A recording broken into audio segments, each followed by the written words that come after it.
घरच्या घरी अगदी झटपट तयार होणारी ही कुरकुरीत कढीपत्त्याची चटणी जितकी चविष्ट तर आहेच, पण आरोग्यासाठीही खूपच फायदेशीर आहे. ही चटणी तुम्ही भाकरीसोबत, चपातीसोबत, भातासोबत, दह्यासोबत कुठल्याही प्रकारासोबत खायला भन्नाट लागतो आणि ही आपल्या आरोग्यासाठी तितकीच महत्त्वाची आहे.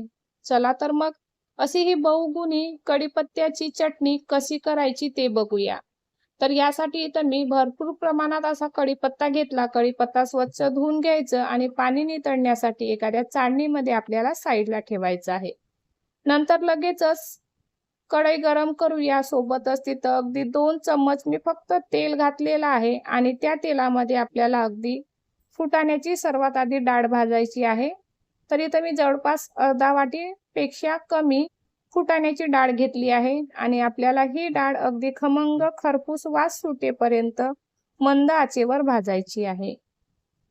तर अशा प्रकारे आपल्याला ह्या कढीपत्त्याच्या चटणीसाठी जे आपण साहित्य भाजणार आहोत, त्या भाजणीसाठी आपल्याला अगदी कमी प्रमाणात तेलाचा वापर करायचा आहे आणि जर तुम्हाला तेलाचा वापर करायचा नसेल, तर तुम्ही तेल न घालता नुसतं भाजलं तरी चालेल. तर लगेच मी फुटाण्याची डाळ काढून घेतलं आणि नंतर अर्धा वाटीपेक्षा कमी किंवा अगदी छोट्या चमच्याने 2 चम्मच उडदाची डाळ घेतली आणि ती सुद्धा आपल्याला डाळ अगदी छान लालसर कलर येईपर्यंत, खमंग वास सुटेपर्यंत भाजून घ्यायची आहे. आता फुटाण्याची डाळ आणि उडदाच्या डाळीमध्ये भरपूर प्रमाणात प्रोटीन असतात. त्यामुळे आपल्या शरीराला ते खूपच फायदेशीर असतात. त्यामुळे आपण या दोन्ही डाळीचा वापर करणार आहोत. जर तुम्हाला या 2 डाळीपैकी एखादी डाळ स्किप करायची असेल, तर त्याऐवजी तुम्ही मुगाची डाळ सुद्धा वापरू शकता. सोबतच इथं मी अगदी थोडे शेंगदाणे घेतले आहे. ते पण आपल्याला अगदी छान खमंग वास सुटेपर्यंत शेंगदाणे सुद्धा भाजून घेऊया. तर अशा प्रकारे इथं शेंगदाणे भाजून झाले आहे. ते सुद्धा मी साईडला काढून घेतलं आणि सोबतच आपल्याला अर्धा वाटीहून पेक्षा कमी खोबऱ्याचा किस घ्यायचा आहे आणि खोबऱ्याच्या किसामध्ये आपल्याला अजिबात तेलाचा वापर करायचा नाही किंवा जो कढईला तेल लागलेला असेल त्याच तेलामध्ये आपल्याला खोबऱ्याचा किस भाजायचा आहे. कारण खोबऱ्यामध्ये पण तेलाचा प्रमाण असतो. जर आपण जास्त प्रमाणात तेलाचा वापर केला तर चटणी अगदी अशी चिपचिपी होतो. त्यामुळे कमीत कमी तेलाचा वापर करून आपल्याला ही चटणी तयार करायची आहे. तर इथं तुम्ही बघू शकता खोबऱ्याचा किस पण छान तांबूस कलर आला आहे आणि ते सुद्धा मी बाहेर काढलेलं आहे. लगेच पुन्हा 1 चम्मच तेल टाकून आपल्याला जिरं आणि लसणाच्या कळ्या भाजायची आहे. जिरं अगदी 1 ते 1.5 चम्मच घेतलं आहे आणि लसणाच्या कळ्या अगदी 4 ते 5 घेतलेली आहे. तुम्ही तुमच्या आवडीनुसार लसणाचं प्रमाण वाढवू शकता. तर आपल्याला हे साहित्य सुद्धा अगदी छान खरपूस आणि खमंग वास सुटेपर्यंत लालसर येईपर्यंत भाजायचं आहे.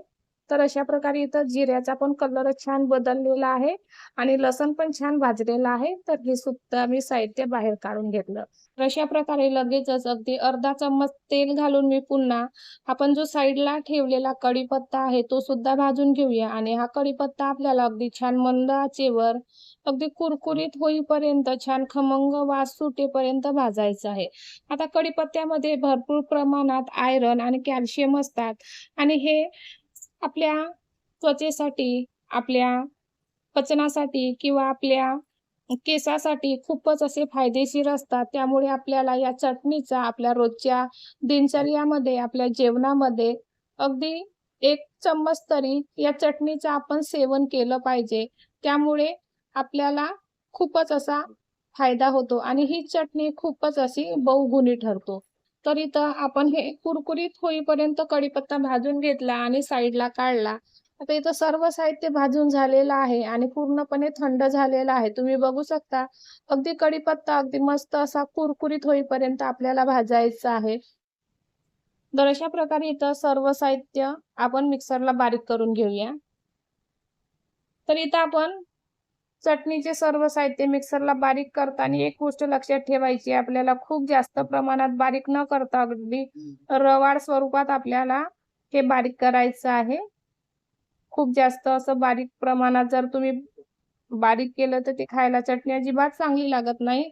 नंतर यामध्ये आपण अगदी 1.5 ते 2 चम्मच लाल तिखट घालणार आहोत. तुम्ही तुमच्या आवडीनुसार कमी जास्त करू शकता. सोबतच आपल्याला चवीनुसार मीठ घालायचं आहे आणि पुन्हा यामध्ये मी अगदी अर्धा चम्मच चाट मसाला घालणार आहे. जर तुम्हाला चाट मसाला घालायचा नसेल तर तुम्ही थोडा आमचूर पावडर घाला किंवा चिंच घाला. सोबतच तिखट गोड बॅलन्स करण्यासाठी इथं मी साखर घातली आहे. तुम्ही गुळाचा सुद्धा वापर करू शकता. आता आपल्याला हे बारीक करायचं आहे. तर मी तुम्हाला सांगितलंच आहे, खूप जास्त प्रमाणात बारीक न करता अगदी रवाळ स्वरूपात आपल्याला ही चटणी पिसायची आहे. तर इथं तुम्ही बघू शकता मस्त अशी आपली दरदरी, खमंग आणि रुचकर अशी ही कढीपत्त्याची बहुगुणी चटणी तयार आहे. तर अशा प्रकारे इथं अगदी झटपट तयार होणारी मस्त अशी आपल्या आरोग्याला फायदेशीर ठरणारी कढीपत्त्याची चटणी इथं आपली तयार आहे. आणि ही चटणी तुम्ही भातासोबत, दह्यासोबत, चपातीसोबत किंवा पराठ्यासोबत अगदी थोडं तेल घालून ही चटणी खाल्ली तरी खायला भन्नाट लागतो आणि एकदा खाल्ली की वारंवार खावीशी वाटतो. तर ही चटणी तुम्हाला कशी वाटली? तुम्ही नक्की ट्राय करून बघा आणि मला कमेंट करून नक्की सांगा. आणि आवडल्यास लाईक करा, शेअर करा. चॅनलवर नवीन असाल तर सबस्क्राईब करा. चला तर मग पुन्हा भेटूया अशाच एका नवीन व्हिडिओसोबत. तोपर्यंत धन्यवाद.